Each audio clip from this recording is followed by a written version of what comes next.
భగవంతుడిని ఆరాధించాలన్నా, సేవించాలన్నా, నమ్మాలన్నా దేవుడికి కూడా ఒక రూపం ఉండాలి. లేకపోతే మనం ఆ ధ్యానం చేయడం కష్టం. ఎంతసేపు మనమే గుర్తొస్తూ ఉంటాం మనకి. అందుకోసం మనకి హిందుత్వంలో ప్రత్యేకంగా ఋషులు విగ్రహారాధన ఏర్పాటు చేశారు. తప్పితే ప్రపంచం అంతా ఒక్కటే అన్నప్పుడు మరి ఇందులో మనుషులు కనపడుతున్నారు, మనుషుల్లో మళ్ళీ స్త్రీ పురుషులు కనపడుతున్నారు, నదులు కనపడుతున్నాయి, అరణ్యాలు కనపడుతున్నాయి. నది రంగు వేరు, అరణ్యం రంగు వేరు, అరణ్యం ఆకారం వేరు, భూమి ఆకారం వేరు, వాయువుకి ఆకారం లేదు కానీ ఉందని తెలుస్తుంది స్పరిశ ద్వారా.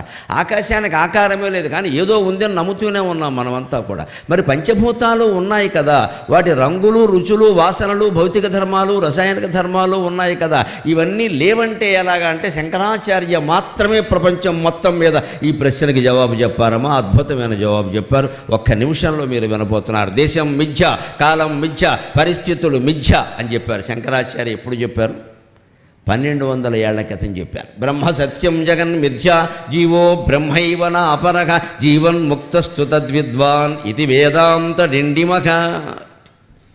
పరమాత్మ ఒక్కడే సత్యం, ఈ జగత్తంతా మిథ్య. ఆ పరమాత్మ నువ్వే. జగత్తును తీసేయగలిగితే పరమాత్మ నువ్వే. నీకు జీవుడికి దేవుడికి అడ్డంగా ఉన్నది జగత్తు. ఆ జగత్తును సృష్టించింది మనస్సు. ఆ మనస్సును కనుక రద్దు చేయగలిగితే నీకు దేవుడికి తేడా ఏమీ లేదు అని చెప్పారు. భౌతిక విజ్ఞాన శాస్త్రం ప్రకారం రుజువు చేద్దాం. భౌతిక విజ్ఞాన శాస్త్రం ప్రకారం సృష్టి ఎలా ఏర్పడింది అంటే నిన్న చెప్పుకున్నాం మనం. టైం, స్పేస్ అండ్ కాజేషన్, 3 కారణాల కారణంగా 3 డైమెన్షన్, నో 4th డైమెన్షన్. ప్రదేశము, కాలము, అలాగే పరిస్థితులు. కాజేషన్ అంటే కార్యకారణ సంబంధం, పరిస్థితులు. ఈ 3 కారణాలుగా ఏర్పడింది అనుకున్నాం. ప్రదేశం మిథ్య, మన ప్రదేశం మిథ్య. దానికి ఉదాహరణ ఏమిటో తెలుసా? ఈ హాలు నిర్మాణం కాకముందు హాలు కోసం కేటాయించిన స్థలం చూస్తే రాజుగారు సహా అందరూ ఏమనుకునేవారంటే బహుశా ఎంత తక్కువ చోట్ల అంత పెద్ద హాలు వస్తుందంటావా అంటారు. చూసుకోండి మీరు. ఓ 200 గజాల స్థలం ఉందనుకోండి ఇంటికి, ఇందులో ఇల్లు ఎక్కడొస్తుంది? 2 గదులు 3 గదులు రావాలి, వంటిల్లు రావాలి, ఆ అబ్బాయితో సహా ఇందులోనే ఉందాం అనుకుంటున్నాం. అంత ఇల్లు ఇందులో వస్తుందా అనుకుంటాం.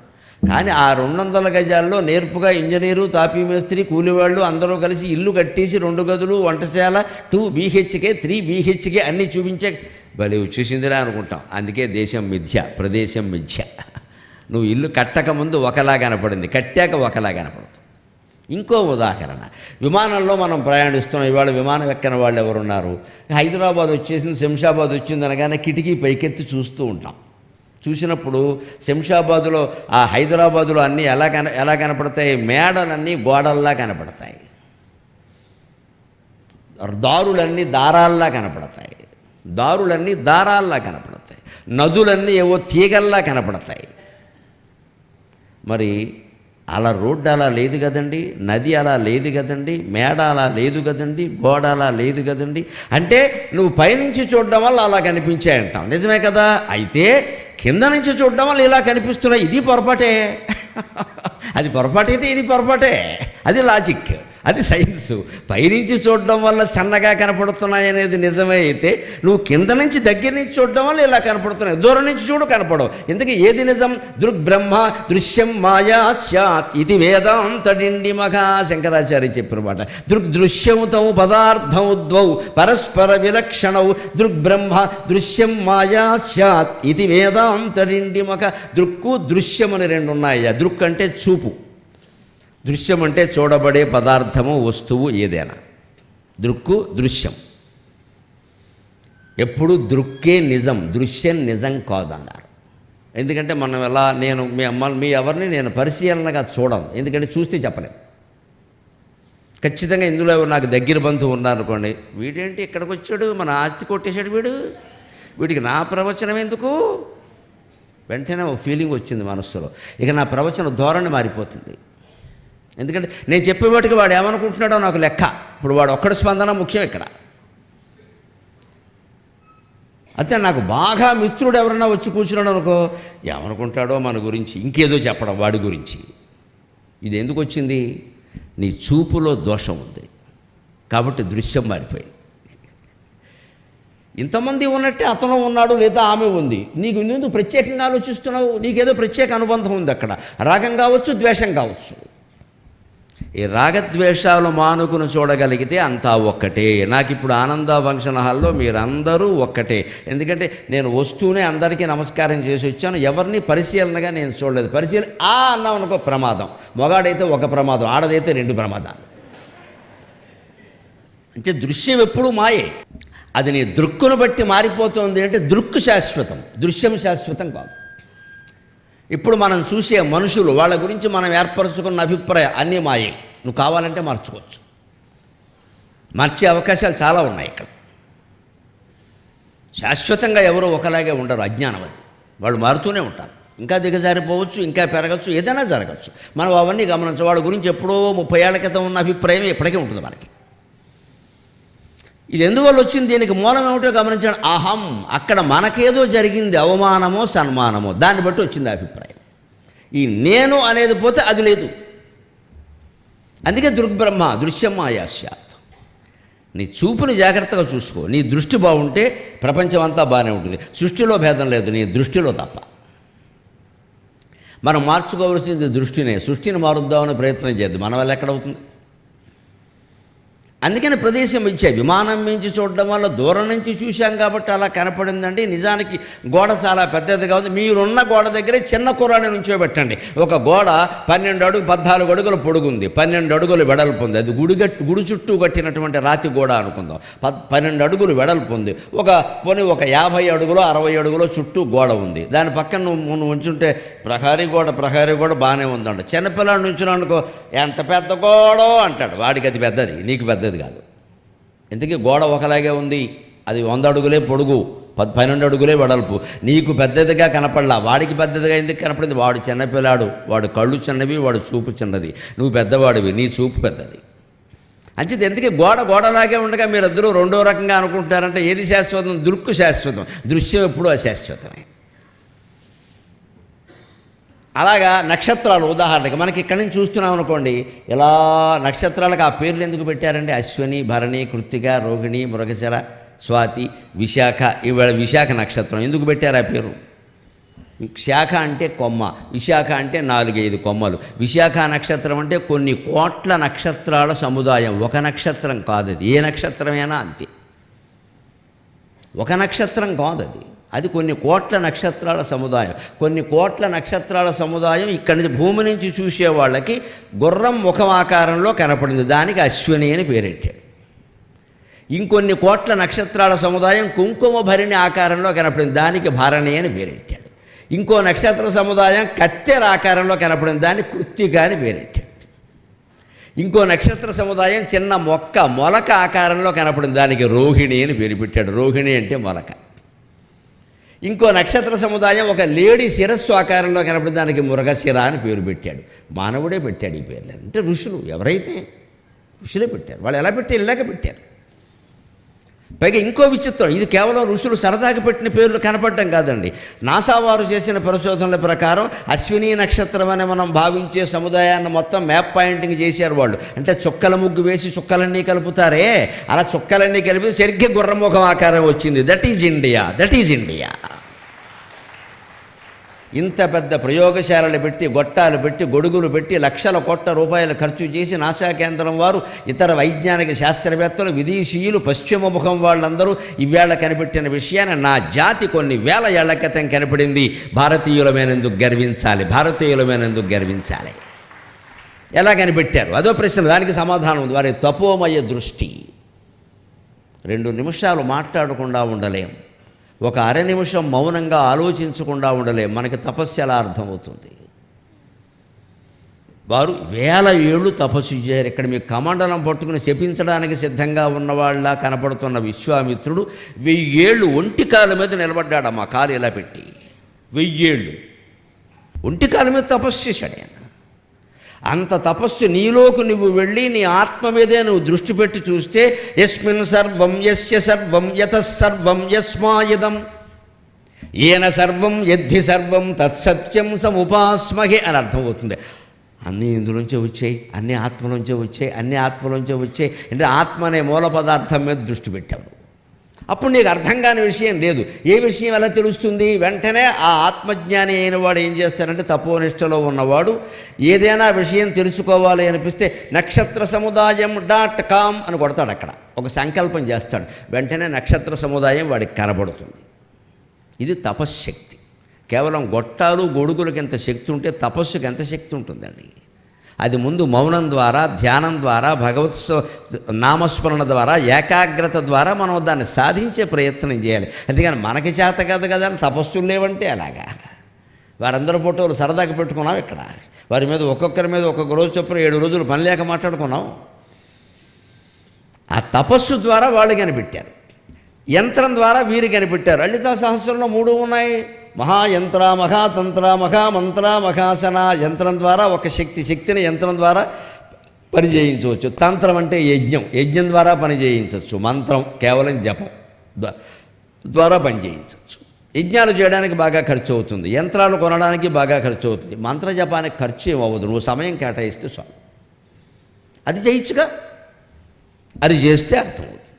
అందుకని నక్షత్రాల మధ్యలో దూరం చూడండి మీరు. ఒక్కొక్క నక్షత్రాలకు దూరంలో కొన్ని కోట్ల మైళ్ళ దూరం ఉంది. కానీ మనం భూమిని చూస్తుంటే అంతా కలిపి గుర్రముఖంలో కనపడుతుంది. ఇంతకీ నక్షత్రాల మధ్యలో దూరం అదేనా? కాదు. అక్కడికి వెళ్ళి చూస్తే చాలా కనపడుతుంది. ఇక్కడి నుంచి చూడడం వల్ల కొద్దిగా కనపడుతుంది. అంచేత ప్రదేశం మిథ్య. ప్రదేశాన్ని పట్టుకుని మనం వేలాడడానికి వీల్లేదు.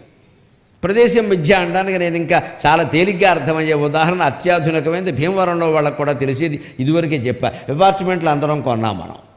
ఓ 30 మంది అపార్ట్మెంట్లో ఉంటున్నారు. కింద 600 అడుగుల స్థలం ఉంది. మన పేరు ఎంత రాశారు? 30/20, 620 గజాల స్థలం రాశారు. ఒకసారి ఆ బిల్డర్ని పిలిచి నా 20 గజాలు ఎక్కడుందని అడగండి, ఏం చేస్తాడో చూస్తాను నేను. అపార్ట్మెంట్లో ఉంటున్న వాళ్ళు ఎవడైనా సరే, where is my 20 yards space అని అడగండి. ఆయన అదేంటండి అలా అడుగుతారు? ఎక్కడ చూపిస్తాం? మేము కట్టేసాం కదా. మరి ఎలా కట్టావు? నా 20 గజాలు నాకు కావాలి, నేను అమ్ముకుంటానని చెప్పండి. అమ్ముకోవడం కుదరదు. మరి ఎలాగా? నా స్థలం అంటావు, అమ్ముకోద్దంటావు. నేను భీమవరం బయట దువ్వలపాలెంలో 1600 గజాల స్థలం కొన్నా, అమ్ముకుంటా. నీకు ఇక్కడ 20 గజాలు అలా ఎలా కుదురుతుందండి? అంతా కలిపి కట్టాం కదండి అంటే, లేదయ్యా నా 20 గజాలు నాకు అమ్ముకోను వద్దు, చూపించమనండి. కనీసం బిల్డింగ్ కట్టే కదా చూపిస్తారండి. పోనీ బిల్డింగ్ కట్టని క్రితం కూడా ఇక్కడ 30 అపార్ట్మెంట్లు వస్తాయండి, 6 అంతస్తులండి, 6 ఐదులు 30 అండి అన్నప్పుడు మీరు ముగ్గేసిన తర్వాత వెళ్ళి నా 20 గజాలు ఎక్కడని అడగండి, అది కూడా చూపించలేడు.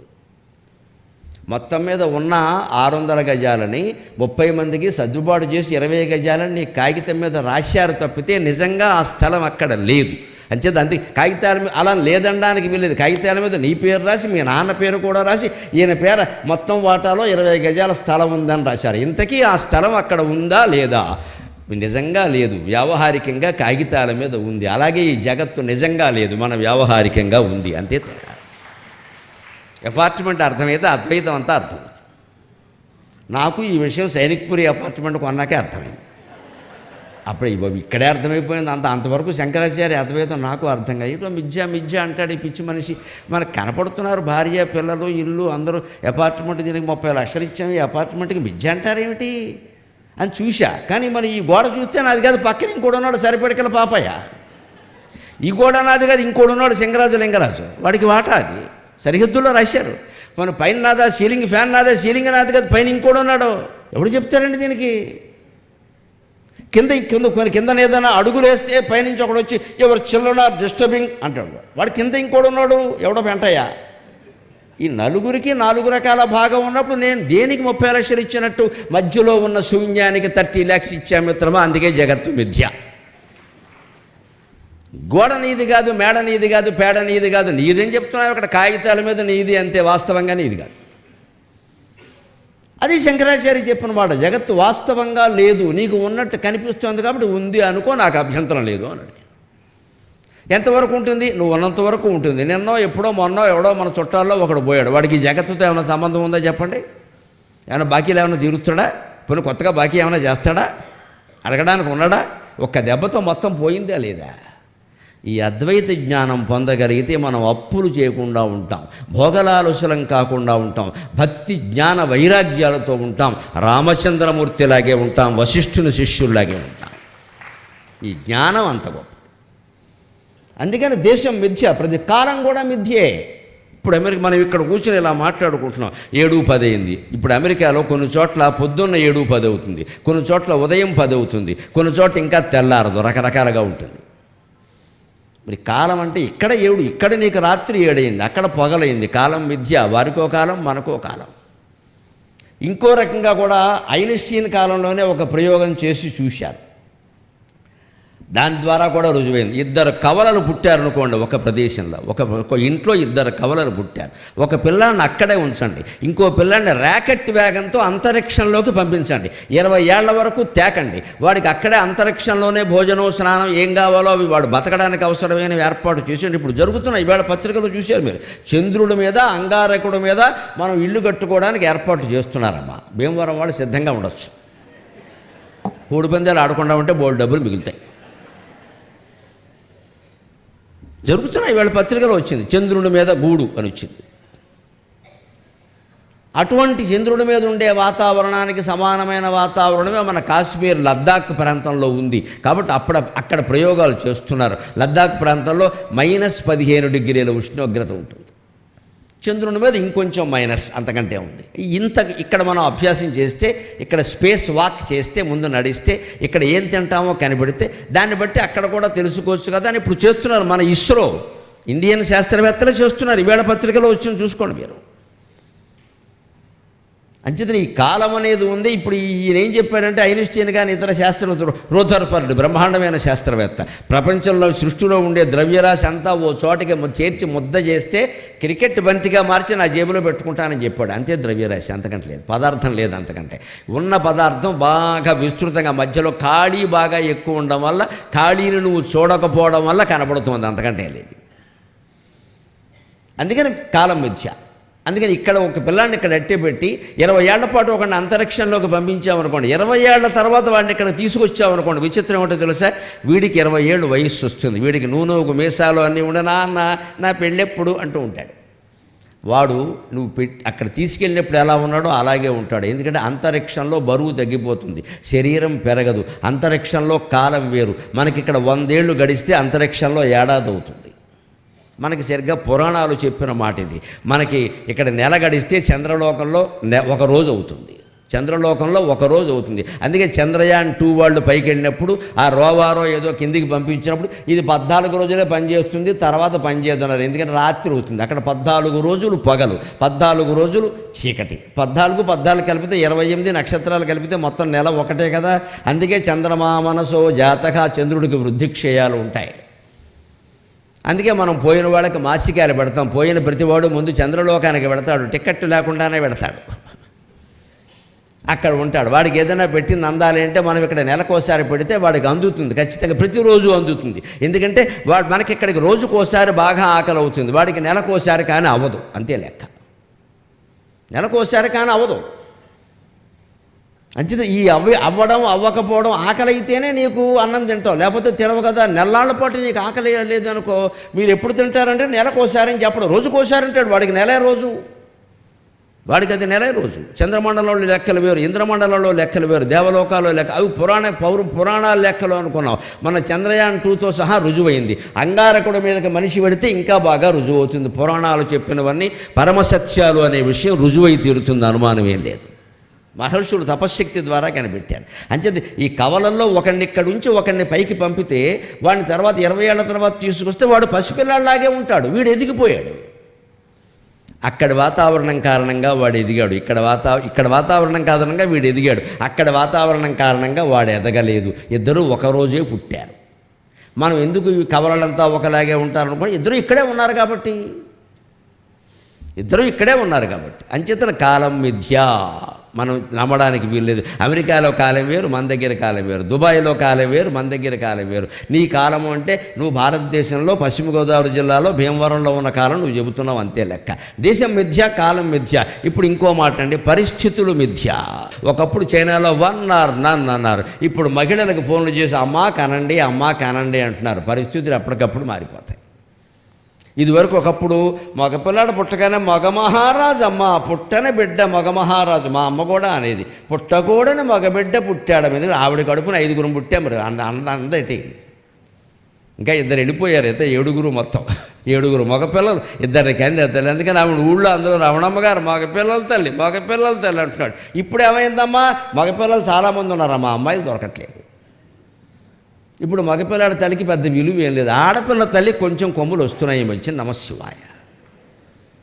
వీళ్ళు శాసిస్తున్నారు రకరకాలుగా. ఎందుకని డిమాండ్, అంతకంటే ఏం లేదు ఇక్కడ.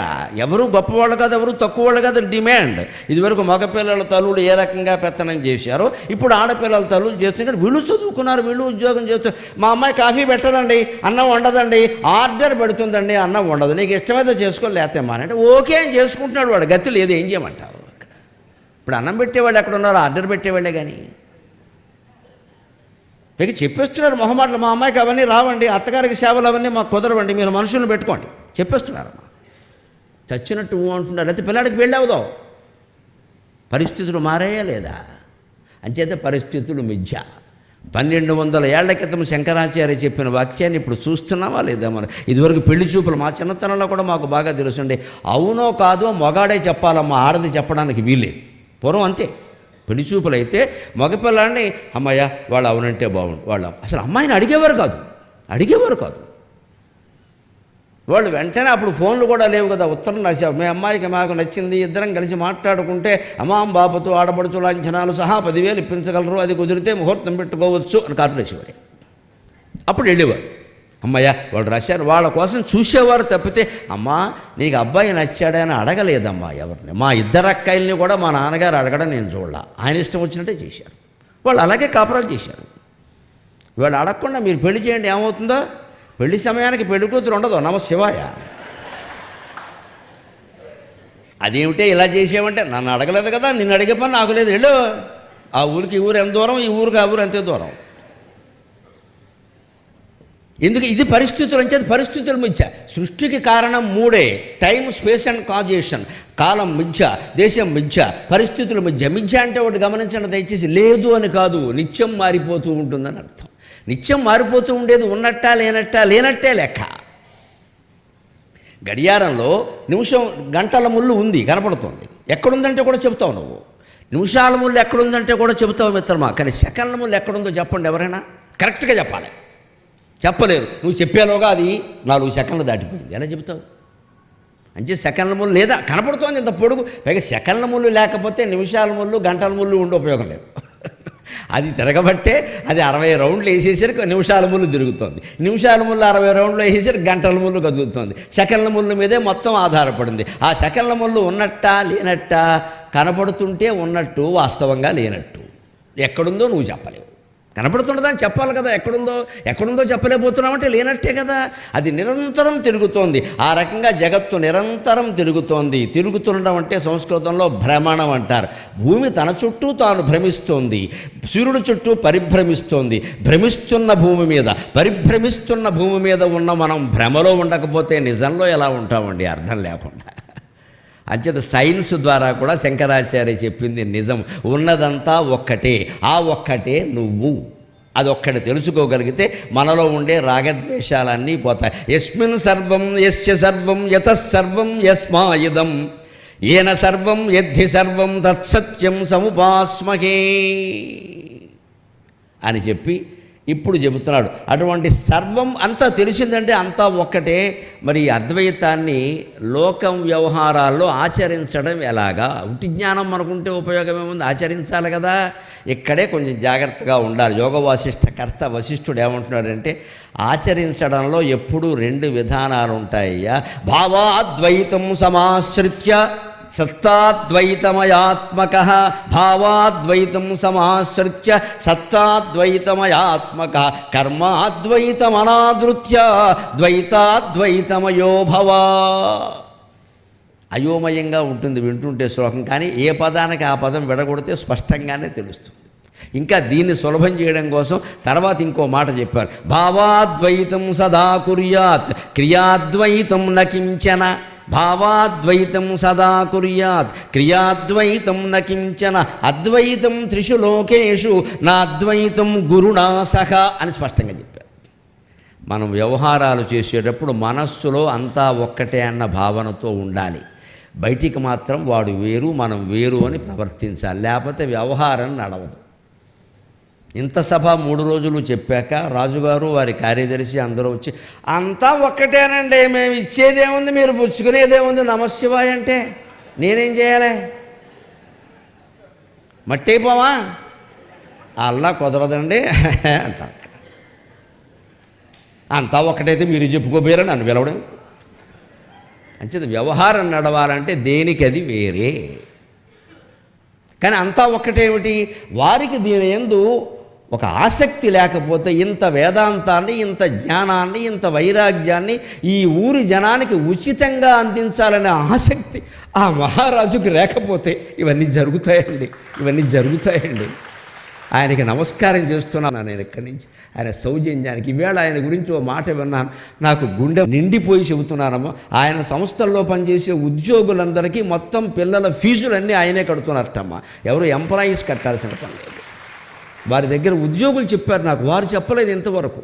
ఇన్నేళ్లుగా మాకు అనుబంధం ఉంది, వారు చెప్పలా. వారి దగ్గర ఉద్యోగులు చెప్పారు 25 లక్షలు సంవత్సరానికి. వాడు 1వ తరగతి చదవని, ఇంజనీరింగ్ చదవని, ఏ కాలేజీలో చదవని, మా ఉద్యోగి కొడుకు నేనే కడతాను. తాత్కాలికంగా పనిచేసేందుకు బీహార్ నుంచి, బెంగాల్ నుంచి, ఒరిస్సా నుంచి వచ్చినటువంటి అమ్మాయిలు అబ్బాయిలకు కూడా పిఎఫ్లు ఉంటాయి, హెల్త్ ఇన్సూరెన్స్ ఉంటుంది. నిజంగా మహారాజు అంటే మహారాజే. నేను ముఖస్థుతి చేయడం లేదమ్మా, అందుకే వచ్చాను. ఆయన సౌజన్యానికి సంతోషించి ఇంతకాలంగా నేను వస్తున్నాను. పైగా నాకు అన్నిటికంటే గొప్ప విషయం ఏంటంటే, మేము ఇంటికి మళ్ళీ హోటల్కి వెళ్ళినప్పుడల్లా అనుకుంటూ ఆవిడ ఉంటుంది, రాజుగారు ఏమిటండి అలా 2 గంటలు కూర్చుని వింటున్నారు. అలా వినే కార్యకర్త నేను ఈయనొక్కడనే చూశానమ్మా. ఇంతవరకు నేను చెప్పిన ఏ ప్రసంగం ఎవరైనా కోల్పోయారేమో కానీ ఆయన కోల్పోలేదు. అన్ని పనులు మానేసి అలా కూర్చోవడమే, శివుడి ముందు నందీశ్వరులాగే.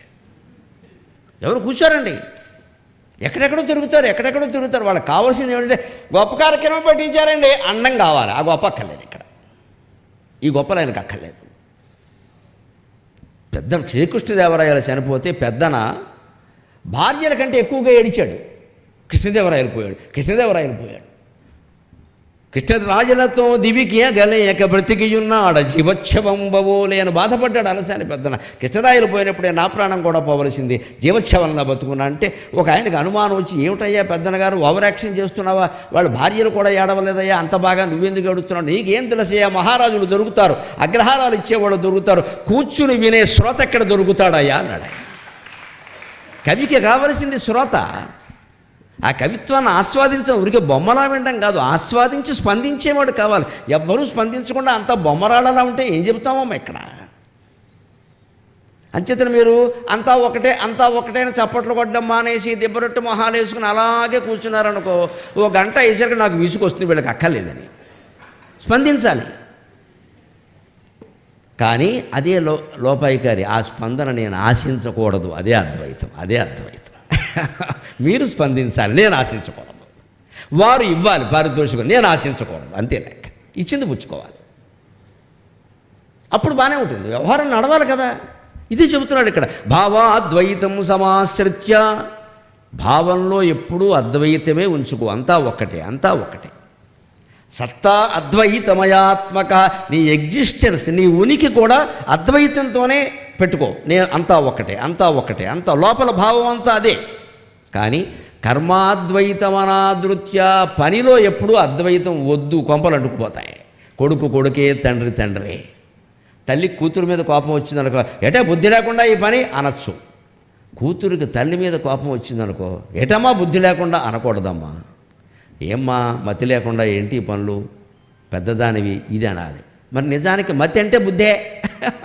మీరు శబ్దమంజలు చూస్తే ఇకారాంత స్త్రీలింగ మతి శబ్ద బుద్ధి అని ఉంటుంది. కానీ తల్లి కూతుర్ని మందలించేటప్పుడు బుద్ధి లేకుండా అనొచ్చు. కూతురు తల్లి నీకేమైనా చెప్పవలసి వస్తే ఏమిటమ్మా అని కొంచెం మర్యాద, కానీ మతి లేకుండా ఏమిటమ్మా నువ్వు పెద్దదాన్ని, అందుకే ఓ చోట కూర్చోమంటే కూర్చోట్లేదు, నువ్వు అన్నింటిలో వేలెడుతున్నావు ఏంటిది అని మతి లేకుండా, అలాగే బుద్ధి లేకుండా, నాకు బుద్ధి నువ్వు చెబుతావే అంటుంది వెంటనే. మతి అంటే బుద్ధి అనే అర్థమేనా? పెద్దవాళ్ళు చిన్నవాళ్ళని మందలించేటప్పుడు, లేదు చిన్నవాళ్ళు పెద్దవాళ్ళకి ఏదైనా చెప్పవలసి వచ్చినప్పుడు శబ్ద ప్రయోగంలో తేడా ఉందా లేదా? ఈ శబ్ద ప్రయోగంలో తేడా ద్వైతం, బుద్ధి లేకపోవడం అద్వైతం. లేదు, ఇద్దరికీ లేదు కాబట్టే అన్నారు అక్కడ. ఆ విషయాన్ని మనం చెప్పడంలో తేడా ఉండాలి ఖచ్చితంగా. అంచేది వ్యవహారంలో ఎప్పుడూ తేడా తప్పదు. కర్మాద్వైతమనాదృత్య, కర్మలో ఎప్పుడూ అద్వైతం పనికిరాదండి. ఎవరు వినేవాళ్ళు వారు వింటూ ఉండాలి, చెప్పేవాళ్ళు చెబుతూ ఉండాలి. అక్కడ ఆయన ఉన్నాడు ఈ రికార్డు చేసి అని. ఆయన ఇప్పుడు అయిపోయిన తర్వాత నేను ఇప్పుడు యోగ వాసిష్టం చెప్పాను, ఖుషి నువ్వు యోగ వాసిష్టం రచయిత ఎవరంటే, సార్ నా పనేది కాదు సార్ అంటాడంటే. ఆయన వినడం ఆయన పని కాదు, ఈ రికార్డింగ్ సరిగ్గా చూడటమే ఆయన పని. అంచేత వ్యవహారంలో ఎప్పుడూ అద్వైతం పనికిరాదు, కర్మలో ద్వైతమే. అందుకే మనం భగవదారాధన ద్వైత భావనతోనే చెయ్యాలి. శ్రీకృష్ణుడి విగ్రహాన్ని ఎదురుగా పెట్టుకుని మనం నమస్కారం చేస్తున్నామంటే కృష్ణుడు దేవుడు, అపరిమితమైన దేవుడు, మనం పరిమితమైన జీవుడు. దాసోహం అని శరణు వేడాలంతే. ఇక్కడ నువ్వు నేను ఒకటేనయ్యా అంటే ఇంకేముంది ఇక్కడ? ఆయన 16,000 మందిని చేసుకుని నువ్వు 16 మందిని చేసుకో, అలా కుదరదు. ఆంజనేయుడు సీతారామాంజనేయ సంవాదంలో చెబుతాడు, జీవబుద్ధ్యా త్వదీయాంశః, జీవబుద్ధ్యా త్వదీయాంశః, దేహబుద్ధ్యాశ్చ దాసోహం, దేహబుద్ధ్యా చ దాసోహం, ఆత్మబుద్ధ్యా త్వమేవాహం న సంశయః. దేహబుద్ధితో చూస్తే రామచంద్ర నువ్వు యజమానివి, నేను దాసుణ్ణి. జీవుడు అనే బుద్ధితో చూస్తే నేను జీవుణ్ణి, నువ్వు దేవుడివి. కానీ ఆత్మబుద్ధితో చూస్తే నీవే నేను, నేనే నీవు, నీకు నమస్కారం అన్నాడు. అది సీతారామాంజనేయ సంవాదం సారాంశంలో ఆంజనేయుడు సీతాదేవి ద్వారా వేదాంతం నేర్చుకుని చివరిలో చెబుతాడు ఆ మాట. ఆత్మబుద్ధ్యా త్వమేవాహం రామచంద్ర నమోస్తుతే అంటాడు. ఆత్మబుద్ధితో చూస్తే నేను ఒకటే. కానీ లోక వ్యవహారంలో ఆత్మబుద్ధి పనికిరాదండి, దేహబుద్ధి ఉండాలి. మనం ఇంకో దేహంతో మాట్లాడుతున్నాం. తల్లి పెద్దావిడ ఉంది అక్కడ, ఆవిడ చలితో బాధపడుతోంది, చలికాలం కదా. ఒరే అబ్బాయి ఏమిటో లేవలేనరా చలేస్తోందంటే మనం రగ్గు తీసి కప్పాలి. అమ్మా చలి వేడి అన్నీ ఒకటేనమ్మా, అద్వైతం అంటే ప్రాణం పోతుంది ఆవిడికి. అదేంటిది అక్కడ చెబుతావు వేదాంతం, ఇక్కడ చలి వేడి ఒకటే అంటావు. ముసలావిడ తట్టుకోలేక ఇబ్బంది పడుతుంటే కొడుకు కాబట్టి కోడలు కాబట్టి నువ్వు లేచి ఆ రగ్గు తెచ్చి ఆవిడ కప్పడం నీ బాధ్యత, నువ్వు చెయ్యదు. నీకు అక్కర్లేకపోతే మానయి. నాకు అక్కర్లేదమ్మా, నీకు 20 ఏళ్ళు ఆవిడకి 60 ఏళ్ళు, తేడా లేదండి ఇక్కడ. ఆవిడ చెప్పింది చేయాలి. అక్కడ అద్వైతం చెప్తాడు అంతా ఒక్కటేనమ్మా, శీతోష్ణాలు తట్టుకోవాలని గరికిపాటి వారు కూడా తట్టుకోరు, రగ్గు కప్పుకుంటాడు. రగ్గు కప్పుకోరు కూర్చుంటే బెక్కసేసిపోతాం ఇక్కడ. ఆ తట్టుకోవడం అనేది ఏంటంటే పరిమితి ఉంటుంది దానికి కూడా. ప్రతి దానికి ఇంకా కాస్త చలిగానే కంగారు పడి, కాస్త వేడికి కంగారు పడి చేయకూడదు. ఏసీ పెట్టుకోవచ్చమ్మా, 24లో పెట్టుకోవాలి, 18లో పెట్టేస్తున్నారు ఏకంగా. ఏమైపోతారు? 24లో పెట్టుకోవాలి, తగ్గకూడదు, పెంచక్కల.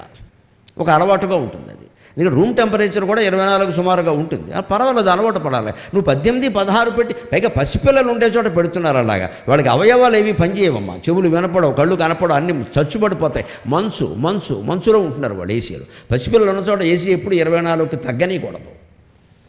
25, 26 ఉన్నా మంచిది. ఇది అలవాటు. అందుకని దాని ప్రకారం నువ్వు చేసుకోవాలయ్యా. అంచేత అన్నిట్లోనూ అద్వైతం అని చెప్పేసి చేసిన బాకీలు ఎవడన్నా అడిగాడు అనుకో, ఇచ్చేవారెవరు పుచ్చుకునేవారెవరు అంతా ఒకటే అంటే కుదురుతుందా? బాకీ పుచ్చుకున్నప్పుడు లేదా ఇది? బాకీ తీర్చాల్సిందే. అంచేతను ఋషి చాలా స్పష్టంగానే చెప్పాడు. యోగ వాసిష్ఠకర్త వశిష్ఠ మహర్షి మనకి స్పష్టంగానే చెప్పాడు, భావాద్వైతం నీ మనస్సులో అద్వైతం పెట్టుకో, క్రియలో మాత్రం ద్వైతమే ఉండాలి ఖచ్చితంగా. లేకపోతే ప్రపంచంలో ఏ వ్యవహారము నడవదు. కర్మా ద్వైతమనాదృత్య ద్వైతాద్వైతమయోభవ. ఈ రకంగా జీవితంలో ఎప్పుడు ద్వైత భావనతో ఉండాలో, ఎప్పుడు అద్వైత భావనతో ఉండాలో నేర్చుకోవయ్యా అన్నాడు.